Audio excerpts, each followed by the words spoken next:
Vogliamo ricordare anche per questo fine anno alcune semplici regole per quanto riguarda l'impiego dei fuochi pirotecnici.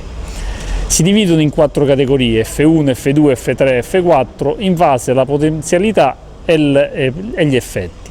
Tutti gli artifici devono avere la marcatura CE, non devono essere acquistati da ambulanti non autorizzati perché non si conosce la filiera del prodotto. Acquistare sempre l'artificio nella sua confezione originale, che deve riportare in lingua italiana le istruzioni per l'uso, dove è indicato anche se può essere impiegato in luoghi aperti o al chiuso, nonché le distanze di sicurezza. Non utilizzare mai gli artifici contro persone, animali o altre abitazioni.